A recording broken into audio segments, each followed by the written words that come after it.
Almost got it. Come on. Hey Mimi, have you read the comments on our collab? You wouldn't believe how many people What are you doing? Nothing. Just practicing stuff. Practicing stuff. With a book that strangely reminds me of the Necronomicon. It's not that, it's... Hey, look! Changeling episode! That would be a great follow-up to our last video. Okay, we talk about that book of yours after we reviewed the episode, okay? Sure. So, would you like to start or should I?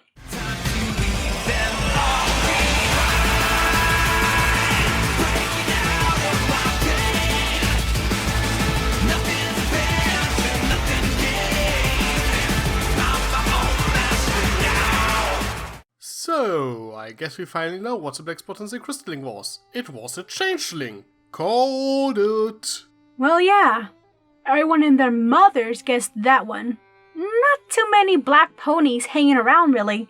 Curiously enough, he's not part of the finale, but instead features in this episode. Yes, this episode is one to show that not all changelings are bad, justifying millions of badly written Changeling OCs. But unlike those millions of fanfiction, this episode actually is pretty decent.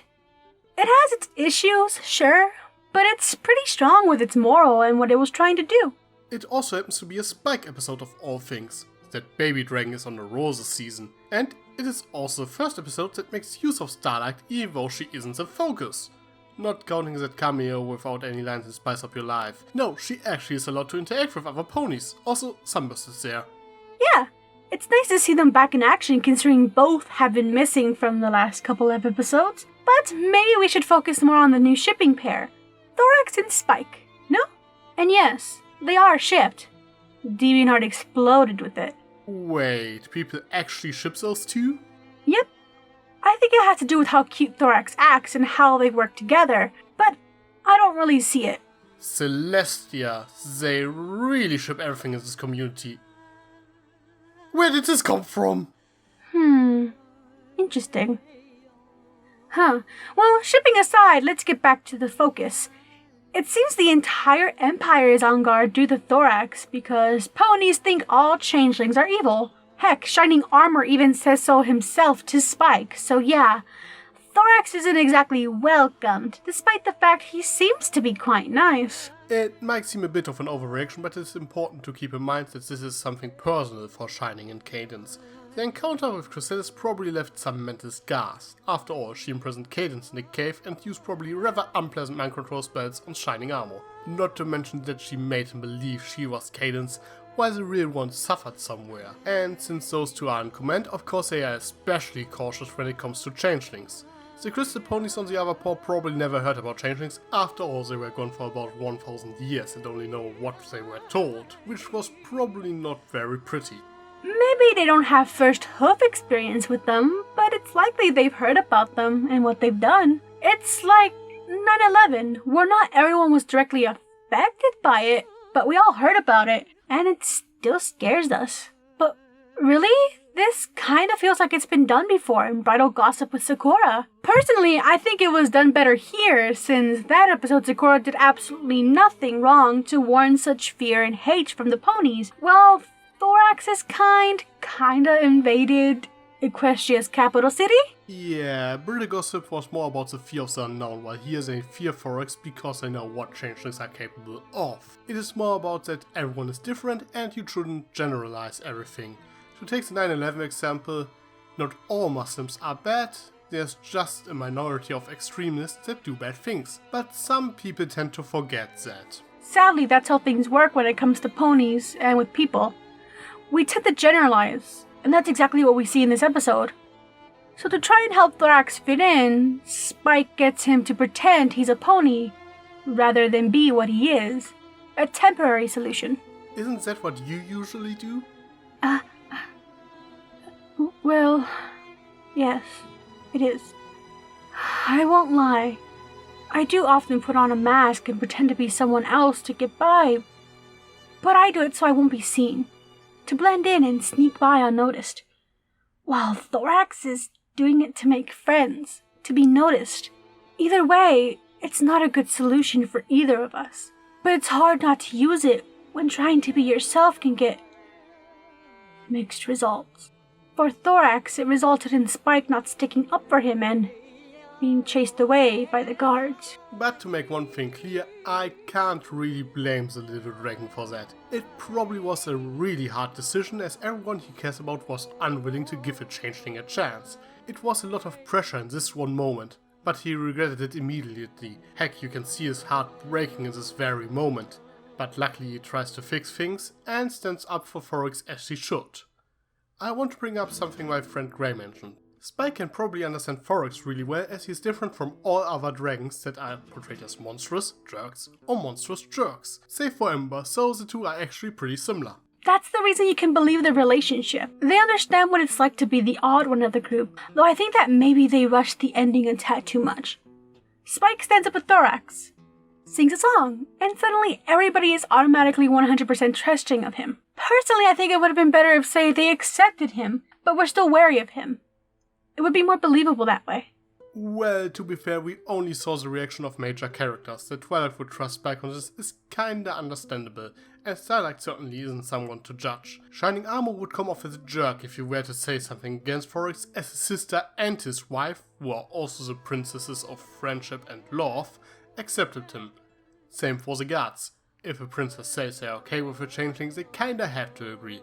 But Cadence... She was imprisoned by changelings since their queen took her place. I don't mind that she accepted him after Twilight did, but she should have been a little bit more cautious in her behavior, showing that she doesn't completely trust him. Instead, she floats her baby right in front of him.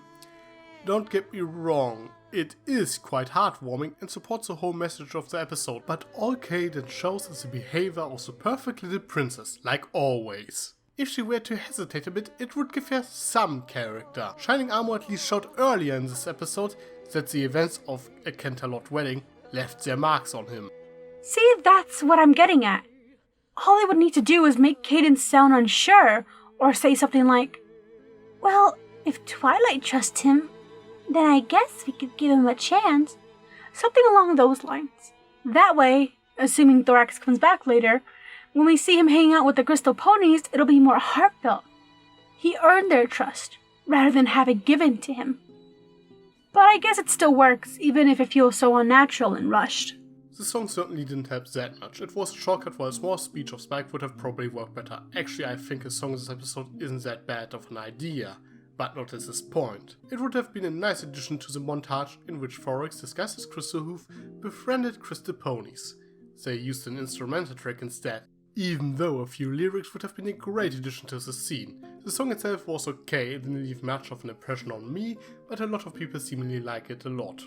Hey, to each their own, I always say. At least it wasn't terrible. The pacing was pretty good until the end, so it's a solid episode overall. But wanna know what might make it better? What? If they bring him back in the season 6 finale and do something with him. My Little Pony has a bad habit of introducing new characters and having them banished, never to be seen again. I hope that doesn't happen with Thorax. Oh yeah, we talked about how well Changeling Invasion would work as the season finale in our last collab. And even this episode points out that the Crystal Empire would be a very attractive target for the Changeling army. So they could actually do some pretty decent foreshadowing for once. The problem is, it almost sounds too clever to be true. Well, that sounded way more cynical than it should.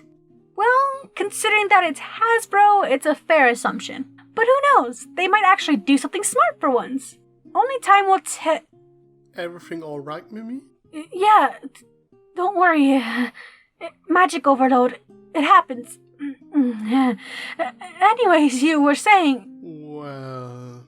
One thing I also quite liked about this episode were the continuity nods. Thorax was part of the invasion of Canterlot. We even see a small flashback how he witnessed the main six beating up his comrades, which somehow made him realize the magic of friendship. Wait, what? Fighting is magic? Don't say the forbidden words. I don't want to get a C&D. Anyway, it was also pretty cool that Cadence checks Twilight's identity with a secret hoof shake. It was the thing that tipped Twilight off in a Canterlot wedding after all, so that was pretty clever. We also learned 3 important things about changelings. 1, they can talk. Well, there goes all those headcanons up in flame. 2, they can change into inanimate objects like rocks and trees and such. And 3, my personal favorite, they come from a hive like insects. They are bug ponies. That is really intriguing. The baby changelings, or larves I guess, are also kinda cute and horrifying at the same time. It was also nice to see Chrysalis again, even though it was hardly more than a cameo. Though it is quite interesting that she looks after the larves herself. Does that mean that all changelings are her babies? Oh god, the implications. I meant to do that. I really need to check my security system. Oh, tricky. There is no system in the world that can combat random goat magic. Speaking of which, I should probably cast some spells before I blow up from this magical buildup. Mimi, we really need to talk about that book of yours, but before that, let's wrap things up. Okay, your funeral. Anyways, this episode had its faults, but I loved it overall. The message is solid. We finally get a changeling character who isn't evil, and we even got some world building for the Changeling Kingdom. Hopefully we get more, but I'm happy with what we got. This episode overall was pretty awesome. It had a good message about prejudice, and unlike Real Gossip, it was handled rather well. The first couple of minutes were a little bit exposition heavy though, and the song wasn't placed that well, but these are nitpicks for an otherwise really good episode. Also, 2 good Spike episodes in a row almost makes up for Princess Spike. But what about you? Did you like this episode? Anything that bothered you? What are your thoughts on Changelings? Let us know in the comments. I am Tricky Fox. Stay foxy. And I'm Mimi, and I'm whatever you want me to be. And Tricky, you should run. First of all, this is my house. I'm going nowhere. Next thing, as if I were to leave you alone now, Mimi. I'm worried. Don't worry, Tricky. I'm a professional. Kinda. I read a book. Halfway. I'm just gonna...